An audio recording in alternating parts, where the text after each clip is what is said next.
this. Alright, we're gonna jump right into this shit, okay? So when I was 8 years old, I got kinda molested. Kinda. Okay, like, nothing really happened. He just pulled his dick out and he told me he wanted me to suck on it, but nothing happened. Okay, and I know that sounds pretty bad, but if I'm being honest, it was kind of a confidence booster. I thought to myself, well, if this guy wants to fuck me, that must mean that other people will want to too. That was very untrue for a large part of my life, though.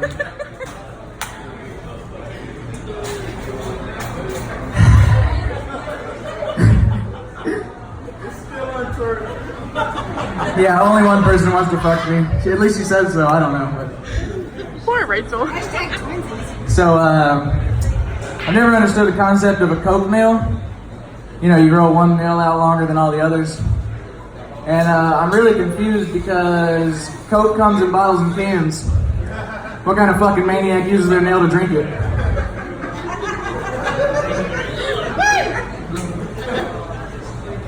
While we're on the topic of confusion, I was on the phone with my buddy at work the other day. So I can't remember the exact conversation, but I remember what he said that really fucked me all up. He said, I want to live vicariously through you. That's the corrected version anyway. What he really said was, I want to live bi-curiously through you. And I stopped and I said, really? That's what you think that word is, huh? That's what you think people have been saying all these fucking years? We don't talk much anymore.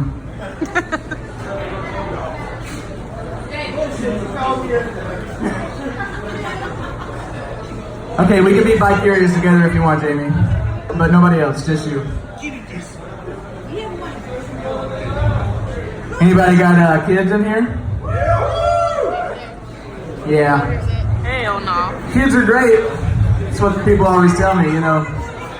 People are always trying to sell you kids. Wait, that sounded wrong, like some kind of sex trafficking, black market bullshit. People are always trying to sell you on the idea of having kids. You know, hey, have a kid, they said. It's the greatest feeling in the world, they said. You don't know true love until you're a parent, they said. Your autistic son is gonna shit all over your studio, and you definitely can't beat him or you'll go to prison. Nah, they didn't touch that topic. They let me figure that one out for my fucking self.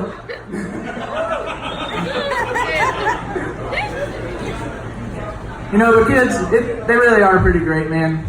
They're rough to handle sometimes, but I mean, I can fuck them up pretty easily. I'm way bigger than they are.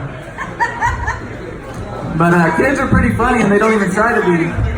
My youngest son is pretty funny, and luckily for me, he doesn't know shit about intellectual properties yet, so I can steal shit that he says and try to make some money off of it.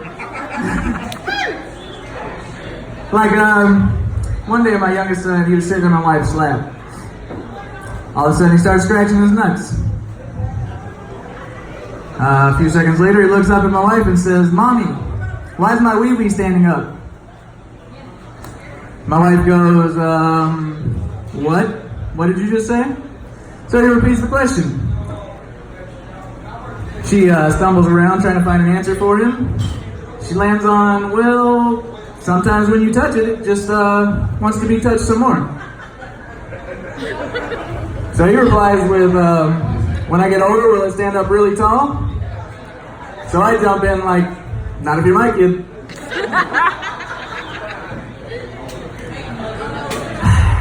Also, another story, same child. This kid's full of this shit. Luckily for me. We're sitting on the couch. He's got the tub of animal crackers. He's going to town on them. And I'm like, yep, sounds like a good move. I'm gonna get me some. So I look over at him. I said, hey buddy, can I have some animal crackers please? And he says, what's the magic word? I was like, what? I just said it, please. He goes, no it's not, it's God damn it. I've never been more proud of that little motherfucker. Alright, so, you know, being a parent, I like it, you know. But I always wonder, there's always doubts in my mind, like, am I giving them the tools they need to be successful in life? No. You know, am I giving them the right advice? No. like my dad, he used to give me some fucking real good advice. You know, like my dad used to say, women, can't live with them, can't kill them. It's a terrible thing to say, but he used to say it. Also, when he would get mad at his wife, he would usually say something along the lines of, after this, I'll just be gay. At least then I can beat their ass when they piss me off. So I think he might have just been looking for an excuse and that sounded good enough for him. I don't know. He would also say things like, with friends like these, who need enemas? So the signs were there, I guess. He never really gave me normal life advice though, like, he never told me to wear protection when you're having sex. In his defense, he probably just thought I'd never have sex, so he was saving his breath. He also never really told me to not do drugs. Again, in his defense, he was right. He probably just didn't want to be a hypocrite since he was addicted to meth. Oh, don't fucking awe that, you pussies. Anyway, he was considerable. He was a considerable addict.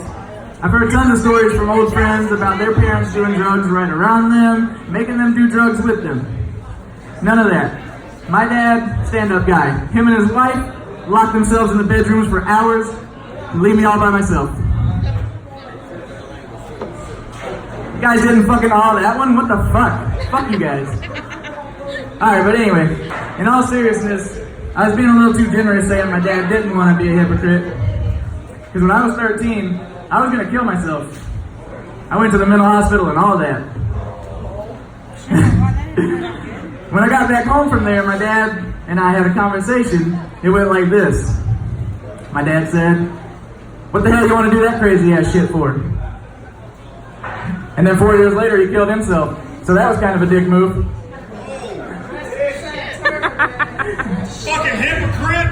Yeah, to top it all off, after that, my grandpa, my dad's dad, first thing he said to me after he saw me was, "Well, you ain't got a father anymore." Like, holy shit, that's how this works? Bro, I thought somebody would show up in a few days to replace him.